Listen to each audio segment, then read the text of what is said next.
I've always believed that my grandmother's house was haunted. It's been nearly a decade since I've stepped foot there, but the memories from my childhood still cling to me, sharper than they have any right to be. Her house was an imposing structure, one of those old-style properties that seem to breathe history. There was a fountain surrounded by lush trees in the front yard, and at the far end, a two-story house loomed like a sentinel. Even as a child, I felt the house held secrets, dark, impenetrable ones that seemed to thrum in the stillness of its shadowed corners. Strange things happened there, the kinds of things that adults brushed off or dismissed as childish imaginations, but I knew better. My first memory of something truly eerie was during a lazy afternoon when I was sitting with my aunt and my sister. We were chatting about random topics, reminiscing about childhood games and antics.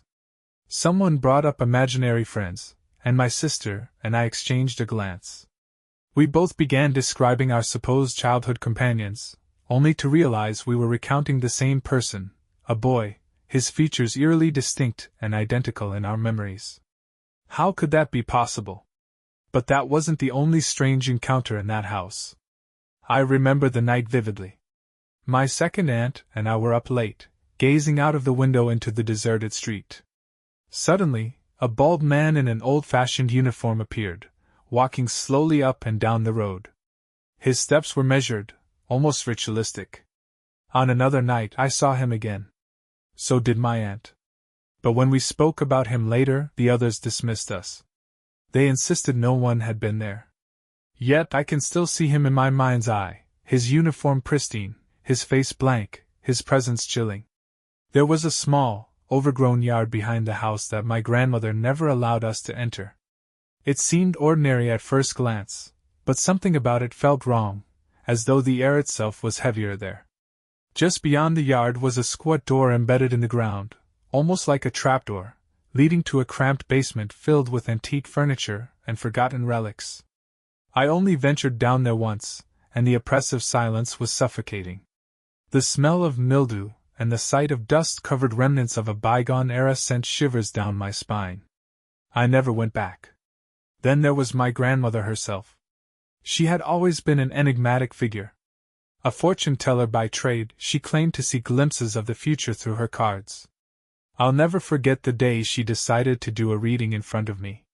She spread the cards out with deliberate precision, her expression unreadable. The first words out of her mouth chilled me to my core. "Someone very close to us is dying." 2 weeks later, the man across the street was found dead in his wheelchair.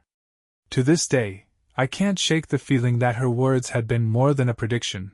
They felt like a proclamation, a verdict sealed by forces beyond my comprehension. Her house was undeniably beautiful, a place that should have inspired comfort and nostalgia.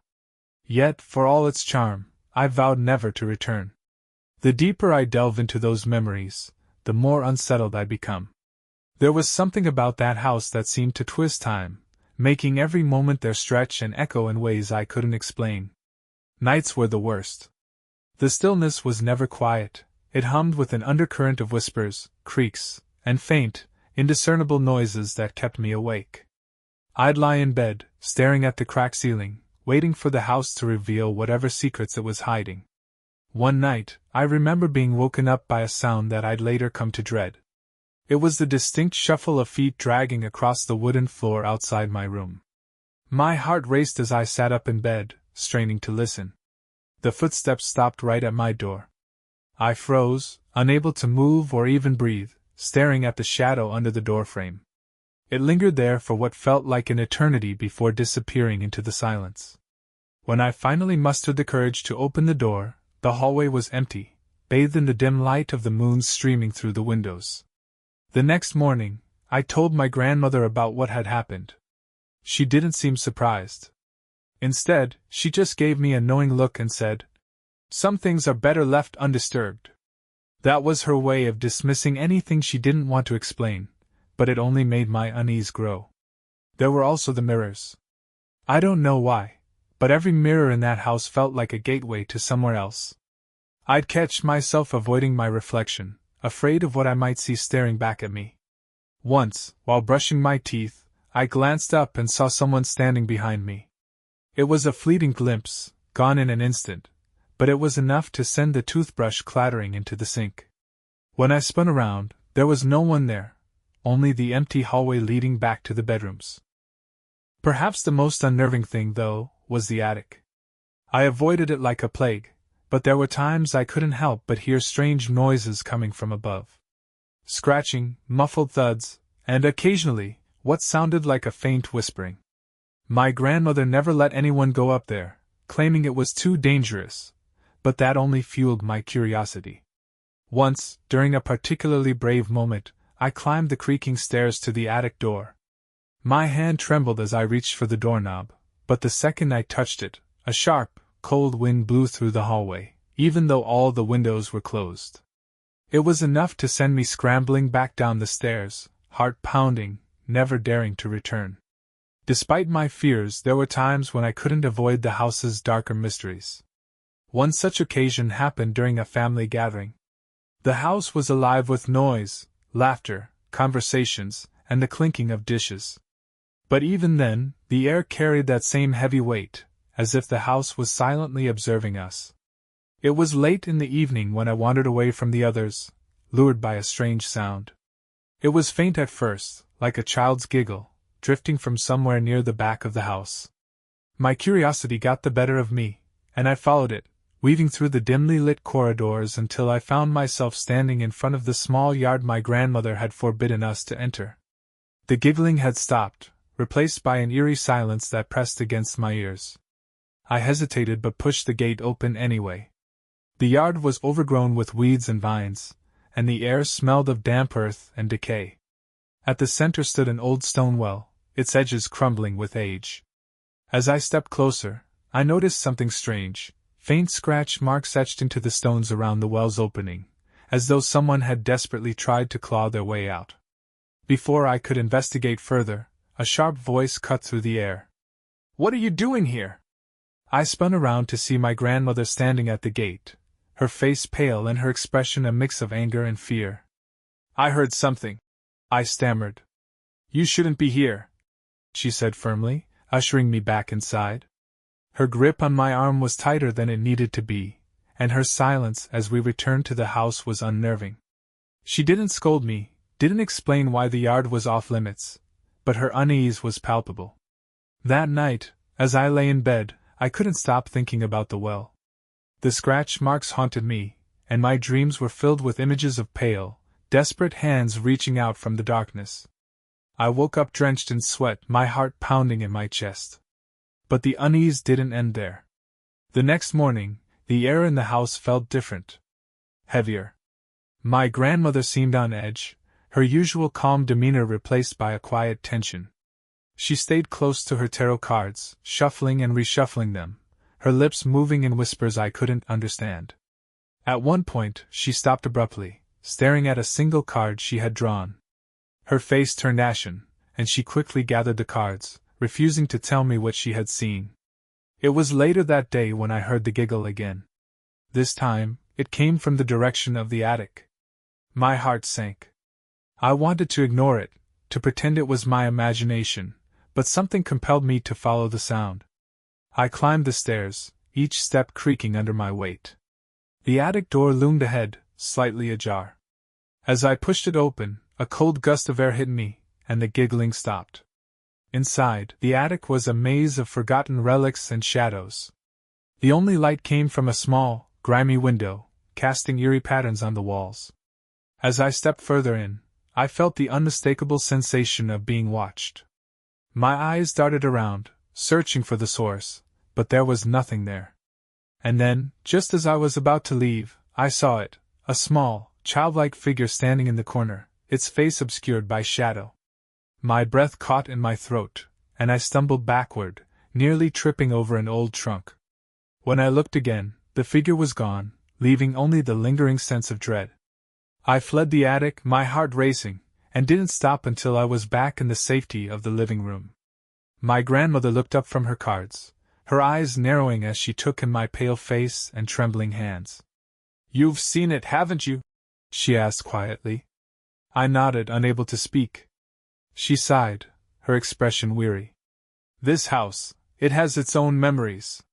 Some of them are best left forgotten. The days that followed felt like walking on the edge of a blade. Every shadow, every creak of the old house seemed to carry a hidden threat.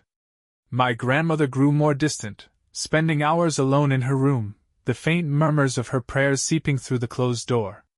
I avoided the attic and the forbidden yard, but the house had other ways of drawing me in. It was a stormy night when everything came to a head. The rain hammered against the windows, and the wind howled through the cracks in the old walls. I was in the kitchen, trying to calm my nerves with a cup of tea, when I heard it again, that soft, chilling giggle. But this time, it wasn't coming from the attic or the yard. It was right behind me. I spun around, the teacups slipping from my hand and shattering on the floor. The kitchen was empty, but the air felt charged, as if someone had been there just moments before. My heart pounded as I backed away, bumping into the counter. Then, out of the corner of my eye, I saw movement.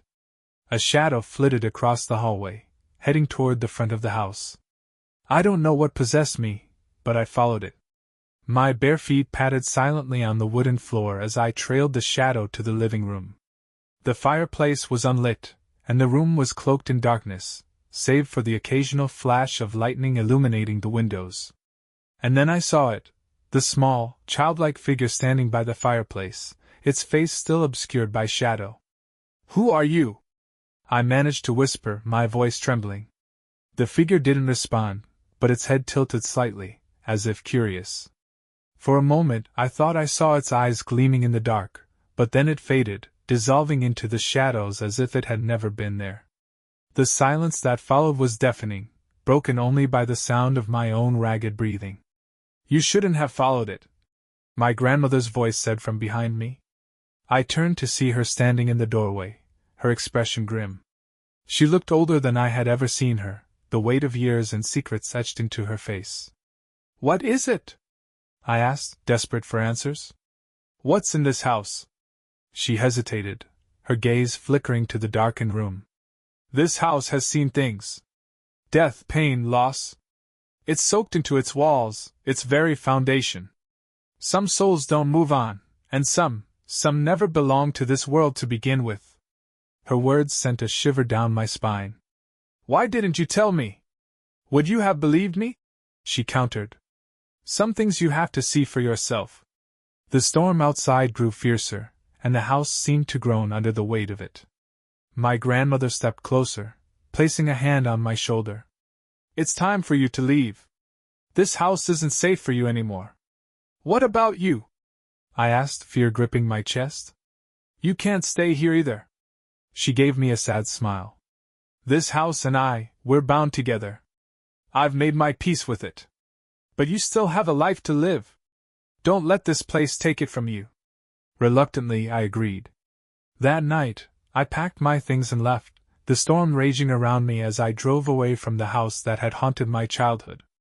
As I glanced in the rearview mirror, I thought I saw the faint outline of the childlike figure standing in the upstairs window, watching me go. I haven't been back since. My grandmother passed away a few years later, and the house was sold to strangers. Sometimes I wonder if they feel it too, the weight of the house's memories, the presence of the shadows that linger in its corners. I'll never know, and I'm not sure I want to. But even now, in the quiet moments when the world feels still, I can't help but hear it. The soft, chilling giggle of a child, echoing in the back of my mind, a reminder of the place I'll never return to.